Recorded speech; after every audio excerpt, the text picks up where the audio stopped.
Welcome back. Donald Trump caused a stir when he shined a spotlight on women who had accused Bill Clinton of sexual misconduct. Paula Jones received an $850,000 settlement from Clinton after alleging he harassed her and exposed himself to her while governor of Arkansas. Kathleen Willey has alleged she was groped and assaulted by Clinton during his presidency.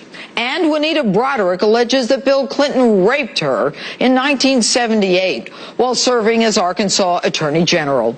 Bill Clinton has denied all these claims. I sat down with all three women and asked about their allegations and the aftermath. I want to thank you all for being on Justice. Your stories have been told, but I want to talk about some of the story that maybe wasn't told accurately, and I want to start with you, Juanita. You claim that Bill Clinton raped you. Yes. It's been said by the media that, there really isn't any proof, there really, isn't anything to support what Juanita said. But there was someone who found you immediately after the rape. Is that correct? Probably within 30 minutes, because I didn't show up for the meeting that I was supposed to go to. And she came back to the room looking for me. And what condition were you in when she found you? Oh, the same as when he walked out the door. My clothes torn, my lip was swollen, 4 times the size that it should be, and bleeding. I was in a state of shock. I was panicking. So your friend comes in. Did you think about reporting this to the police? Oh, no. I did not know what to do. We both knew that this was the man that could close my doors the next day if he wanted to my nursing home that you were. Right. He was the main person in charge of all nursing homes. How many people, though, did you tell, in addition to your friend who found you? 4 others. 4 others, contemporaneous at the time. This is called a recent outcry, which is legally very significant, in proving a case of rape. Right. But at some point, you did admit that this happened to you. When was that? When Ken Starr's people came out and deposed me. Right. All right. Now, Paula, I'm going to go to you. You were a clerk in Arkansas, the state clerk, and you met Bill Clinton as a result of a trooper coming to you. He apparently did something to you. Did you tell anyone about this, Paula? Immediately. Who? Well, first of all, my coworker, she could tell that I was upset and that something had happened, and all I was able to say to her was that, and it was time for us to leave. It was time for the conference. It was over with at that time, and everybody was going home. And I said that, well, he made a pass at me. And that's all I said, and I left. I went straight over to a friend of mine's who worked not far from the state capitol, or the Excelsior Hotel, and I went straight over to her.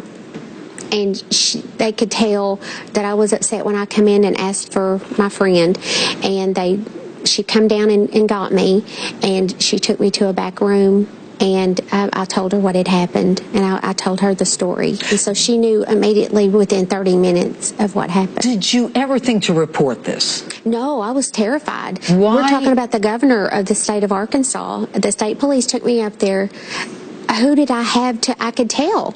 I mean, I was terrified. I didn't think nobody would believe me. I didn't think. But years later, you made the decision to sue. Why did you do that? Well, it was 3 years later, actually, and the state police actually that took me up there, him and another state police did a book, and my name came out in the book, and that's how people started, I guess, investigating, and I came up. And, what had happened was it said that I had a consensual sexual relationship with him, and I did not have any kind of a sexual relationship with him. I'm going to go to Kathleen Willey. All right, Kathleen, your story also well known. Did you tell anyone contemporaneous or at the same time that it happened? I did. But yes, I did. I told 4 friends. So with all 3 of you, you made immediate reports to friends or coworkers, and so it's not as though you just came up with this years later. But you ended up suing Paula. You ended up with an $850,000 settlement. You, however, didn't sue Kathleen, nor did you, Juanita. But all of you made the decision initially to stay quiet.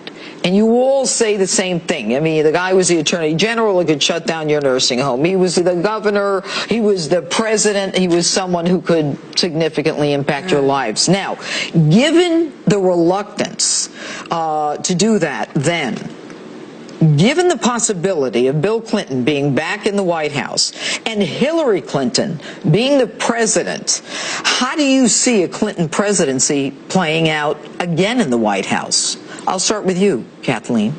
Years of revenge, getting even with people who crossed their path, who try to get in their way. That's what I see. Years of that. I think that she'll spend most of her time doing that, trying to ruin people who tried to stop her from being president, us included. Mm-hmm. And how did she try to ruin you, Paula? Well, the smear campaign and James Carville saying that, drag a $100 bill through a trailer park and you never know what you're going to come up with. And just the different ways the media made fun of me and my looks and stuff like that made me feel like, why would he even take a look at you, as though it was, I didn't look good enough for, you know what I'm saying? That's the way they made me feel, they tried to trash my name and say I lived in a trailer park. I've never lived in a trailer in my life, but those are the kind of people that voted for Bill Clinton. Juanita, and you? How do you see the same, pretty much the very same thing. Whenever it did come out about 20 years after the fact, people were referring to us as bimbos and referring to this as infidelities. There was no infidelity. I could care less about infidelities. This was a crime. Thank you all for being with us today.